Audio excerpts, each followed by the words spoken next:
Pas de manifestation vendredi prochain, 1er mai, pour l'Union marocaine du travail, la Confédération démocratique du travail et la Fédération démocratique du travail, nous informe Le Matin.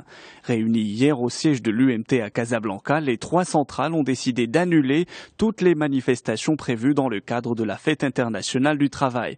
C'est inouï, titre l'Économiste. Les syndicats protestent contre l'échec du dialogue social. C'est en soi un événement grave, commente le quotidien dans son éditorial.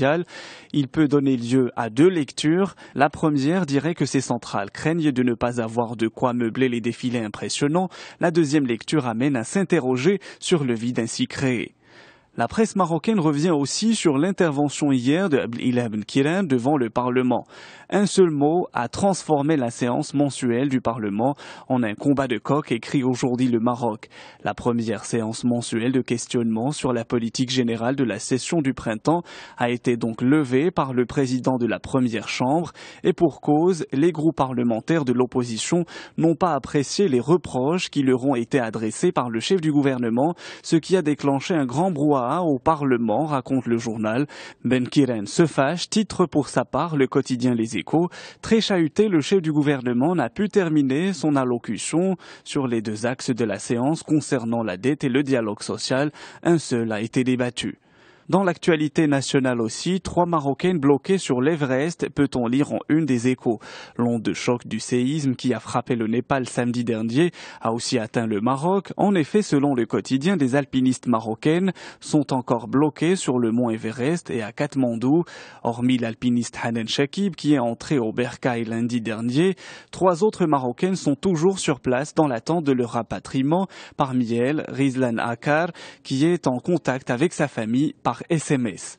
En Algérie, près de 10 000 infractions liées au non-respect des conditions de travail ont été enregistrées durant l'année. C'est ce qu'a révélé hier le ministre du Travail Mohamed El Ghazi en marge de la commémoration de la Journée mondiale sur la sécurité et la santé au travail, lit-on dans El Watan. Selon lui, l'inspection du travail a établi près de 9 500 procès-verbaux d'infractions en matière de non-respect des conditions de travail. On reste en Algérie où tous les signaux sont au rouge, titre Liberté. Les chiffres du premier trimestre 2015 donnent la mesure de la dégradation de la situation financière dans le pays.